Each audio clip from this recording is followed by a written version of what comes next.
मुझे एक शब्द उनके याद हैं जो मुझे बार बार कहते थे कि मेरी तरह सबको काम में लिया कर। मुझे ये समझ में आ गया कि उन्होंने मुझे भी काम में ले लिया। मुख्यमंत्री निवास पर रोजाना सचिन पायलट और गजेंद्र सिंह शेखावत को कैसे डैमेज किया जाए, इस बात के षड्यंत्र रचे जाते थे।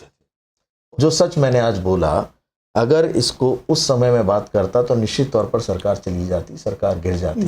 पहले नंबर पे टारगेट हमेशा से रहे सचिन पायलट, फिर रहे केंद्रीय मंत्री गजेंद्र सिंह शेखावत जी। उनसे भी बदला लेना था। उनसे जो अदावत थी कि उनके पुत्र को, प्रदेश का मुख्यमंत्री रहते उनके पुत्र को वहाँ से इतनी बड़ी हार झेलनी पड़ी, तो वो बदला लेना था। और वो मुख्यमंत्री जी के कहने से लिया। ये मैं स्पष्ट कर चुका हूँ अपनी प्रेस वार्ता में कि किस तरह से उन्होंने मुझे पेन ड्राइव में ऑडियो क्लिप्स दिए थे और मुझे मीडिया को सर्कुलेट करने के लिए कहे थे। यूं ही कोई बेवफा नहीं होता, आखिर कोई मजबूरी रही होगी। तो आज हम बात करेंगे लोकेश शर्मा जी से।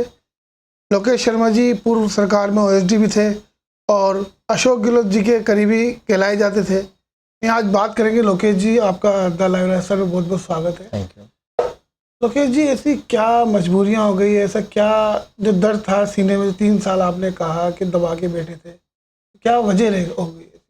देखिए, वजह तो बहुत साफ सी थी कि जो कुछ भी घटनाएं हुई थी, जिस तरह का मामला था, पूरे प्रदेश और पूरे देश को पता है कि फ़ोन टेपिंग का जो एक इशू हुआ था जिसकी वजह से सरकार बची थी, और वो सारा का सारा मेरे ऊपर मैंने लिया और वो मुख्यमंत्री जी के कहने से लिया। ये मैं स्पष्ट कर चुका हूँ अपनी प्रेस वार्ता में कि किस तरह से उन्होंने मुझे पेन ड्राइव में ऑडियो क्लिप्स दिए थे और मुझे मीडिया को सर्कुलेट करने के लिए कहे थे। क्योंकि मैं उनका ओएसडी था तो मेरी जिम्मेदारी बनती है और ये मेरी ड्यूटी में शामिल है कि जो भी मुझे निर्देश दिए जाते हैं, जो मुझे आदेश दिए जाते हैं या जो भी मुझे कहा जाता है कि ये आपको करना है, वो काम मैंने किया। लेकिन उस सब को करने के बाद जिस भरोसे पे मैंने वो सब कुछ किया था, क्योंकि शुरुआती दौर में मुझे यही कहा गया था कि आप बिल्कुल निश्चिंत रहें, चाहे हमें सुप्रीम कोर्ट तक जाना पड़े, आपको कहीं कोई दिक्कत नहीं आने देंगे, कोई चिंता की बात नहीं है। तो जब प्रदेश का मुख्यमंत्री इस तरह के भरोसे हमें देता हो, तो दुनिया में कौन ऐसा व्यक्ति है जो किसी भी बड़ी से बड़ी रिस्क को लेने में कतराएगा। तो जब मुख्यमंत्री का हाथ मेरे सर पे हो, तो मैंने भी यही सोचा कि ठीक है, मुख्यमंत्री जी कह रहे हैं, मुझे चिंता करने की कहाँ आवश्यकता है। मैंने वो सारा का सारा मामला अपने सर पे लिया। मुझे कहा गया कि आपको मीडिया को ये बताना है कि ये सोशल मीडिया से मिले या जो भी आपको कहानी बनानी है वो खुद बनाओ, लेकिन ये पता नहीं लगना चाहिए कि ये मुख्यमंत्री अशोक गहलोत ने खुद पेन ड्राइव के जरिए मीडिया तक पहुंचाया और आपको माध्यम बनाया है। तो ठीक है, लेकिन पिछले 3 साल में आप देखेंगे तो आप ये पाएंगे कि मैं क्राइम ब्रांच पूछताछ के लिए जाता रहा।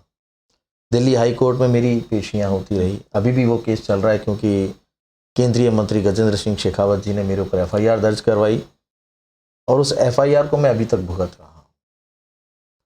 तो जब 8-8, 10-10 घंटे की पूछताछ में जो व्यक्ति नहीं टूटा हो, जिसने एक शब्द नहीं बोला हो, और वही सवाल आपने भी किया कि आज क्या वजह बन गई, तो मैंने वजह स्पष्ट की कि जिस मुख्यमंत्री ने मुझे पूरी तरह से प्रोटेक्ट करने का आश्वासन दिया था, भरोसा दिलाया था और ये कहा था कि चाहे हमें सुप्रीम कोर्ट तक जाना पड़े, हम आपके साथ हैं, आप निश्चिंत रहिए, उसी मुख्यमंत्री ने इस पूरे केस से किनारा करना शुरू कर दिया। उन्होंने अपने आप को इस केस से धीरे धीरे अलग करना शुरू कर दिया और मुझे अकेला छोड़ दिया। मुझे ये कहा जाने लगा कि अब आप जानो और आपका केस जाने। और मुझे लगता है कि ये संभावनाएं तब और बढ़ गई जब उन्होंने मुझे सारे सबूत नष्ट करने के लिए कहा और ये कहा कि आप चाहे वो पेन ड्राइव है या वो डिवाइस फ़ोन वाला जिससे आपने मीडिया को सारी क्लिपिंग्स भेजी हैं वो, और लैपटॉप, आप इनको डैमेज कर दो, किसी और राज्य में भेज दो, मुझे दे दो, मैं नए दे दूँगा। उसके बाद भी उनको ये डर था कि कहीं ऐसा नहीं हो कि इसके पास वो सारे सबूत रखे हों और ये मेरा असली चेहरा इस प्रदेश और देश की जनता के सामने उजागर कर दे। तो जिस साल में मार्च 2021 में मेरे ऊपर गजेंद्र सिंह शेखावत जी ने एफआईआर दर्ज करवाई, उसी साल 2-3 महीने 4 महीने के अंतराल पे नवंबर 2021 में इसी कार्यालय में मुख्यमंत्री अशोक गहलोत ने एसओजी की रेड करवाई, ये पता करने के लिए कि वो तमाम सबूत इसके पास अभी तक हैं या नहीं है। मेरे पूरे ऑफिस को खंगाला गया, मेरे सारे लैपटॉप्स, कंप्यूटर्स और एक एक कोना छान मारा, लेकिन उन्हें कहीं भी वो डिवाइस नहीं मिला जिसकी उन्हें तलाश थी या वो सबूत नहीं मिले जिनकी उन्हें तलाश थी। तो उसके बाद उन्हें इस बात का भरोसा हो गया था कि अब शायद इसके पास कुछ नहीं है, ये हमारा कुछ बिगाड़ नहीं सकता। उसी दिन के बाद से उनके बर्ताव में बदलाव आने लगा और वो इस पूरे मामले से किनारा करने लगे। तो देखिए कि जो काम मैंने किया ही नहीं, जहाँ मैंने सिर्फ आदेशों की पालना की, मैंने अपने कर्तव्य का निर्वहन किया, मैंने अपनी ड्यूटी की तरह उस काम को निभाया और बाद में वो व्यक्ति ही खुद किनारा करना शुरू कर दें, तो मैं उस बोझ को लेके कैसे आगे बढ़ सकता हूँ।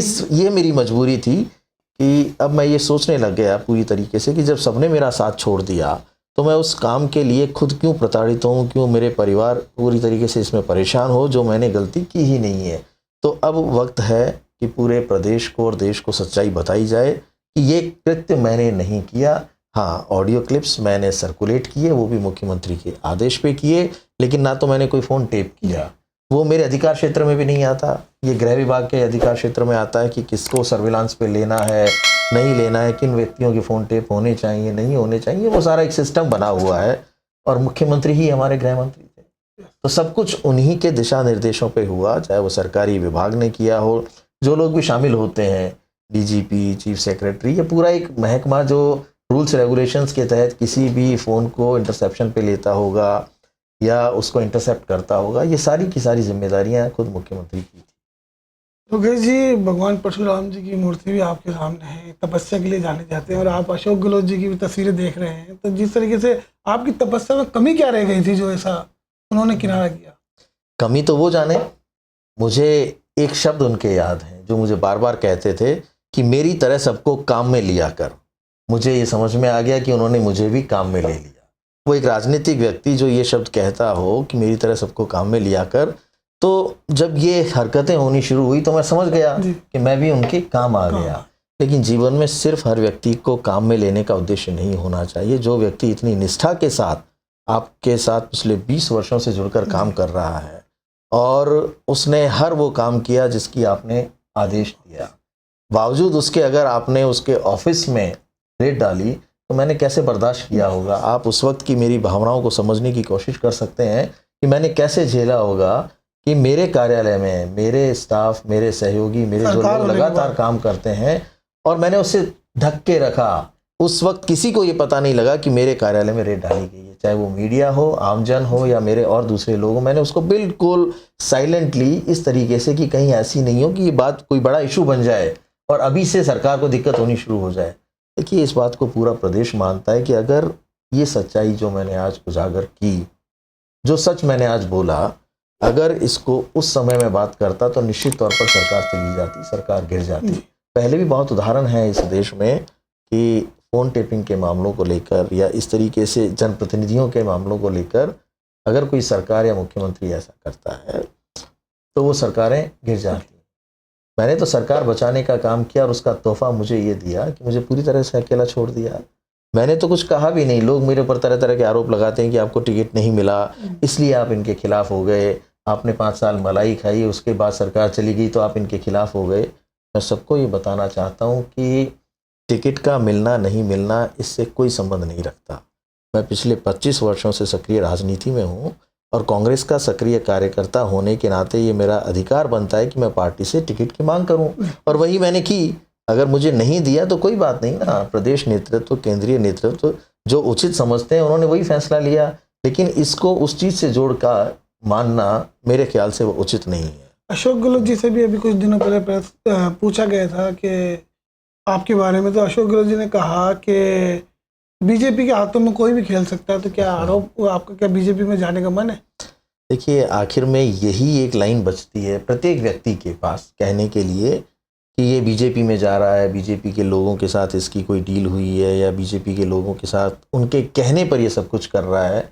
स्पष्ट कर देना चाहता हूँ कि अगर मुझे कोई नेगोशिएशन करना होता और बीजेपी में जाना होता तो ये विधानसभा चुनावों से पहले मेरे पास बड़ा अवसर था।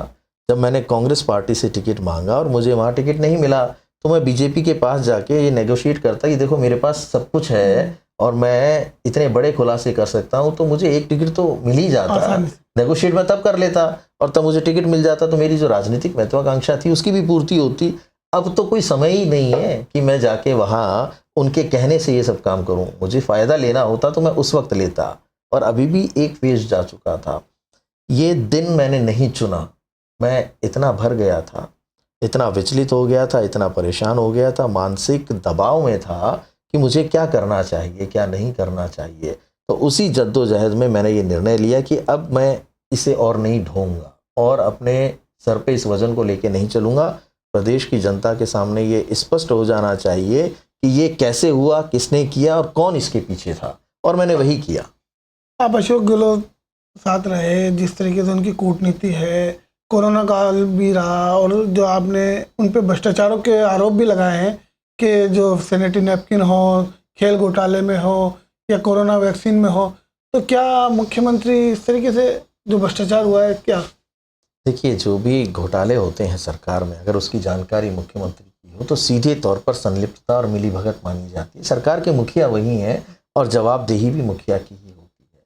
तो चाहे वो खान घोटाला रहा हो, राजीव गांधी जो ओलंपिक नाम से खेल किए गए थे शहरी ग्रामीण, उनमें रहा हो, तमाम उस वक्त कोरोना के समय में जब जद्दोजहद थी लोगों के जीवन को बचाने की, उस समय उपकरणों की खरीद फरोख्त और दवाइयों में जो चीज़ 10 रुपए की आनी चाहिए, अगर हम उसको 100 रुपये, 200 रुपये, 300 रुपये में खरीद रहे हैं, वो पैसा बीच वाला किसके पास गया?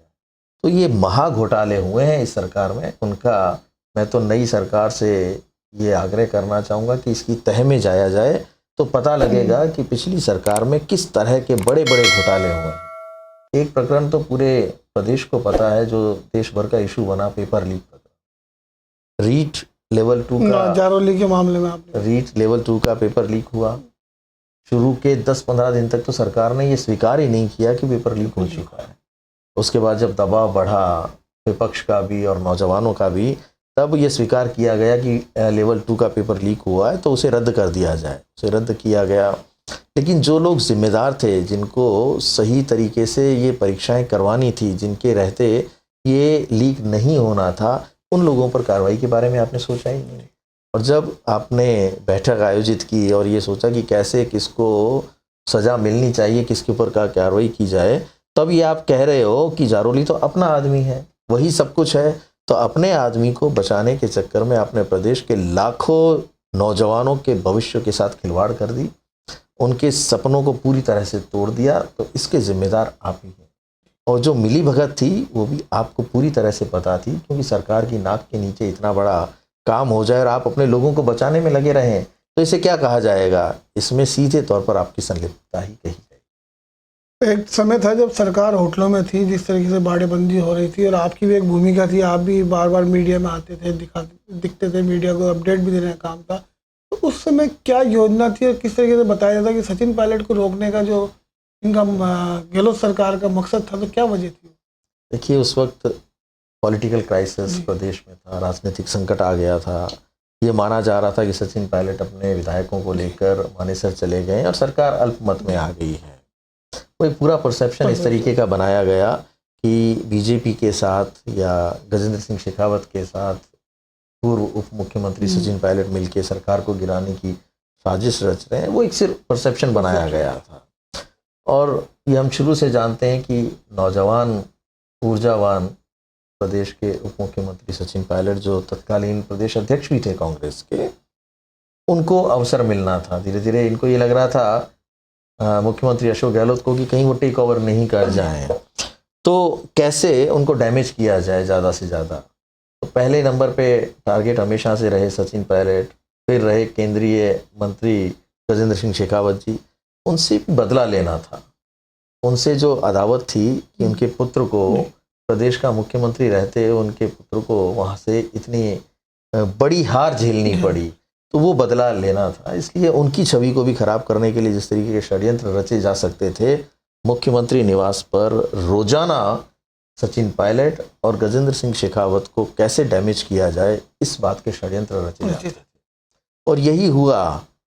जब सरकार संकट में आई तो ये कहा गया पूरी तरह से कि सचिन पायलट सरकार गिराना चाहते हैं, सरकार बीजेपी के साथ मिलकर गिराना चाहते हैं, खरीद फरोख्त हो रही है। तो वो पूरा का पूरा दौर भी हमने देखा।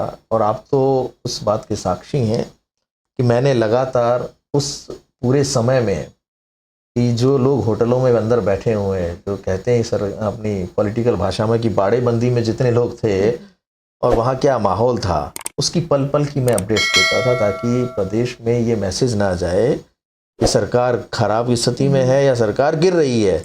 हम ये बता देते कि सब कुछ ठीक चल रहा है, और आखिर में सब कुछ ठीक ही रहा। तो जो इनका एक षड्यंत्र इन्होंने रचा था कि किस तरीके से इनको डैमेज किया जाए, मुझे लगता है उसमें वो पूरी तरह से सफल हुए, और 5 वर्ष का कार्यकाल इन्होंने कंप्लीट कर लिया। 25 दिसंबर की भी एक घटना का 25 सितंबर की घटना जो थी उसको सब जानते हैं। क्या किस तरीके से आलाकमान ने अपने दूत के रूप में, यहाँ पर्यवेक्षकों के रूप में, हमारे जो अभी के अध्यक्ष हैं, राष्ट्रीय अध्यक्ष खड़गे जी और अजय माकन जी, उन दोनों को एक मैंडेट लेके भेजा कि मुख्यमंत्री निवास पर एक विधायक दल की बैठक होनी। समय मुकर्रर हो गया, दिन मुकर्रर हो गया, सब कुछ तय हो गया, लेकिन वो बैठक मुख्यमंत्री निवास पर आयोजित नहीं होने दी गई। वो पूरी तरह से प्रायोजित थी। मुख्यमंत्री खुद चले गए जैसलमेर, और वहाँ से माता जी के दर्शन करने के बाद मुझे फ़ोन करके कहते हैं कि मीडिया में ये खबरें चलाओ कि जो लोग धारीवाल जी के यहाँ इकट्ठे हुए हैं, क्योंकि सब विधायकों को आना तो यहाँ था मुख्यमंत्री निवास पर, वो पहुँच गए शांति धारीवाल जी के यहाँ, और वहाँ से बसों में बैठ के सब पहुँचे स्पीकर साहब के यहाँ, फिर उन्होंने अपने इस्तीफे दिए, वो पूरा प्रकरण हुआ। मुझे ये कहा गया कि मीडिया को कहो कि ये सारे विधायक ये चाहते हैं कि हम में से किसी एक को मुख्यमंत्री बना दिया जाए, सचिन पायलट बर्दाश्त नहीं होंगे या उन्हें नहीं बनाया जाए, ये हमारी मांग है, और इसी के चलते हम इस्तीफा देंगे। अरे भाई, आपको कहा गया था कि मुख्यमंत्री निवास पर विधायक दल की बैठक करो, जिम्मेदार तो आप ही हैं, आपको वो बैठक आयोजित करनी थी, उसमें जो भी फैसला होना था, जो भी निर्णय होना था, आप एक बार बैठक तो होने देते। लेकिन आपने सारे के सारे मामले को इस तरीके से प्रायोजित किया कि विधायकों से आपने इस्तीफे दिलवा दिए। बाद में खबरें भी चली कि विधायकों ने ये कहा कि हमने अपनी मर्जी से इस्तीफे नहीं दिए, स्वैच्छिक नहीं है, या सिग्नेचर जो है इन पे कई जगह तो हस्ताक्षर हमारे भी नहीं है। तो ऐसा सारा माहौल बना के उन्हें जिस तरीके से रोका गया और आला कमान की अवमानना की गई, मुझे लगता है कि इससे बड़ा पाप इस प्रदेश में किसी राजनेता ने नहीं किया होगा कि अपने उस आला कमान की अवमानना की, जो आला कमान उन्हें राष्ट्रीय अध्यक्ष बनाना चाहती थी। कांग्रेस का अध्यक्ष बनना किसके नसीब में होता है? यानी वो उस लिस्ट में शामिल होते जहां स्वर्गीय इंदिरा गांधी जी, पंडित जवाहरलाल नेहरू जी, और इस देश में कांग्रेस के कर्णधार लोगों के नाम हैं। ऐसे लिस्ट में, ऐसी जगह पे और ऐसे पद पर आपको आसीन करने का जो आला कमान सोचता हो, आपने उसके साथ दगा किया, फरेब किया, आपने उसके साथ धोखा किया। लेकिन उसके बाद भी बड़प्पन देखो आला कमान का कि विधानसभा चुनाव में उन्होंने पूरी की पूरी छूट आपको दे दी कि आप जिस तरीके से चुनाव लड़वाना चाहें वैसे चुनाव लड़वाएं, क्योंकि उसके पीछे भी कारण था। आपने मुख्यमंत्री रहते हुए उन्हें फिर ये भरोसा दिलाया कि मैं सरकार को वापसी करवा के रहूँगा, आप मेरे ऊपर छोड़ दीजिए। लेकिन एक तो वो घटना जब आला कमान के एजेंडे को फेल किया गया, जो दल की विधायक की बैठक यहाँ होनी थी वो होने नहीं दी गई, और बाद में आपने जिस तरीके का भरोसा दिलाया कि मैं सरकार वापस लेके आऊँगा, आप सरकार वापस नहीं लेके आए। जिस तरह लगता है कि अशोक गहलोत जी पर आरोप बार बार लगते भी रहेंगे, कई लीडरशिप उन्होंने खत्म की, तो कहीं ना कहीं साजिश थी कि सचिन पायलट को भी खत्म कर दिया जाए। एक युवा लीडरशिप राजस्थान में आ रही थी, प्रयास तो यही रहा है उनका। आप पिछला इतिहास देख लीजिए, जो भी उनके पॉलिटिकल राइवल्स हुए हैं, जो कहते हैं कि राजनीतिक प्रतिद्वंदी जितने भी हुए हैं, उन्हें कैसे बिल्कुल साफ कर दिया गया, चाहे उनके पास जनाधार रहा हो या उनकी लीडरशिप पूरे प्रदेश में मजबूत रही हो, फिर भी उन्हें पूरी तरह से साफ कर दिया गया। वही एजेंडा था कि सचिन पायलट को भी आगे नहीं बढ़ना दिया जाए, वो किसी रूप में इस प्रदेश में उस पद पर नहीं पहुंच जाए जो उनको कहते हैं ना, जिससे वो चिपके बैठे थे। बार बार ये कहते थे कि मैं कुर्सी छोड़ना चाहता हूँ लेकिन कुर्सी मुझे नहीं छोड़ रही है। उन्होंने कुर्सी को इतना अपने से चिपका लिया कि वो सब कुछ भूल गए, कैसे शासन करना है, किन उद्देश्यों की प्राप्ति के लिए प्रदेश की जनता ने उन्हें ये सत्ता सौंपी है, वो सब भूल गए। अपने तमाम विधायकों को, मंत्रियों को खुली छूट दे दी कि आपको जो करना है आप करो, मेरी कुर्सी बची रहनी चाहिए। तो जो व्यक्ति को कुर्सी का इतना मोह हो, वो अपने प्रतिद्वंदी को गिराने के लिए कुछ भी कर सकता है, और वही उन्होंने किया। जिस तरीके से उन्होंने बार बार षड्यंत्र किए, लेकिन आज भी देखो जिस तरीके से आपको भविष्य में सचिन पायलट ने जिससे युवाओं को मौके दिए, कई युवा हैं उनके साथ में, कई युवा विधायक खड़े हैं, तो आपको नहीं लगता कि पायलट अब जो युवाओं को मौका देते हैं और अशोक गहलोत जी ने जिस तरीके से राजनीति में युवा को रोकने की कोशिश की, तो कहीं ना कहीं युवाओं को दर्द तो होता ही होगा। बिल्कुल होता है। जो युवा अपनी पूरी शक्ति को इस संगठन को आगे बढ़ाने के लिए और अपने भविष्य को बनाने के लिए लगा दे, और उसे ऐसे व्यक्ति जो उन्हें आगे बढ़ाने का प्रयास कर सकते हैं, मुख्यमंत्री अशोक गहलोत जैसे, वो उन्हें रोकने के लिए पुरजोर कोशिश कर लेते हैं। वहीं दूसरे सचिन पायलट जी जिनकी आपने बात की, अब तो बहुत सारे उदाहरण हैं विधानसभा चुनाव में भी और लोकसभा चुनाव में भी। उन्होंने हर उस व्यक्ति को आगे बढ़ाने का प्रयास किया जिसमें उनको क्षमता नजर आई, या जो लगातार प्रयासरत था, जिसका कि अधिकार भी बनता था, जो ये चाह रहा था कि मैं राजनीति में आगे बढ़ूं। तो ये समय है नए लोगों को, नौजवानों को आगे बढ़ने देना चाहिए। अन्यथा जैसे आपको ध्यान होगा कि जिस दिन चुनाव परिणाम आए थे, मैंने उस वक्त 12 बजे के आसपास एक ट्वीट किया था। बहुत ही पोएट्रिक अंदाज में वो था कि जिन पेड़ों पर नई कोंपलें नहीं आती, वहाँ वसंत नहीं आता।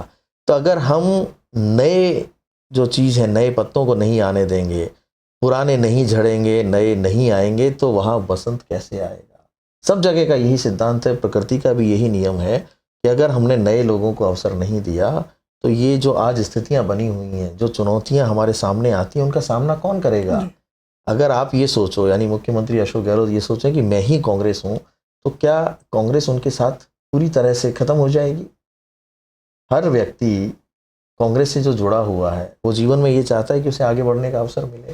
कांग्रेस विचार है, व्यक्ति नहीं है। अगर मैं सोचूं कि कांग्रेस मेरी जेब में मैं लेके चल रहा हूँ, सारे फैसले मैं करूंगा, मैं जिसे चाहूंगा उसे आगे बढ़ाऊंगा, तो इससे बड़ी गलत सोच किसी और व्यक्ति की हो ही नहीं सकती।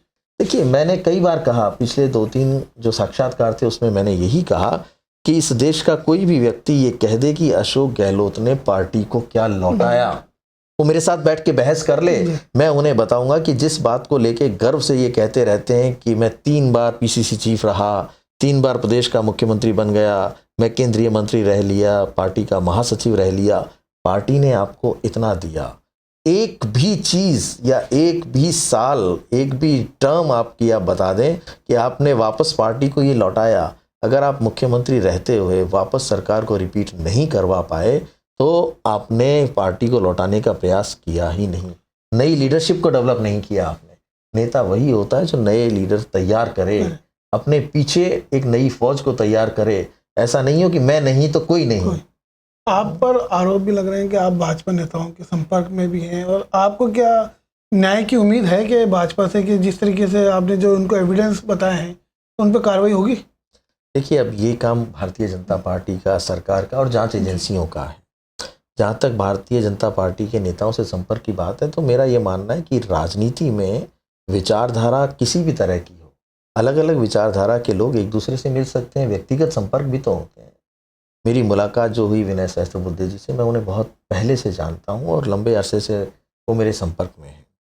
तो हम आपस में बातचीत करते रहते हैं। वो यहाँ लोकसभा चुनाव के प्रभारी बन के आए, हमारी बातचीत हुई, मैं उनसे मिलने गया, मुलाकात हुई, तो साथ उसी दिन उनको भी कोई काम था वहाँ मुख्यमंत्री जी के यहाँ मिलने जाने का। हम और वो दोनों एक साथ मिलने चले गए।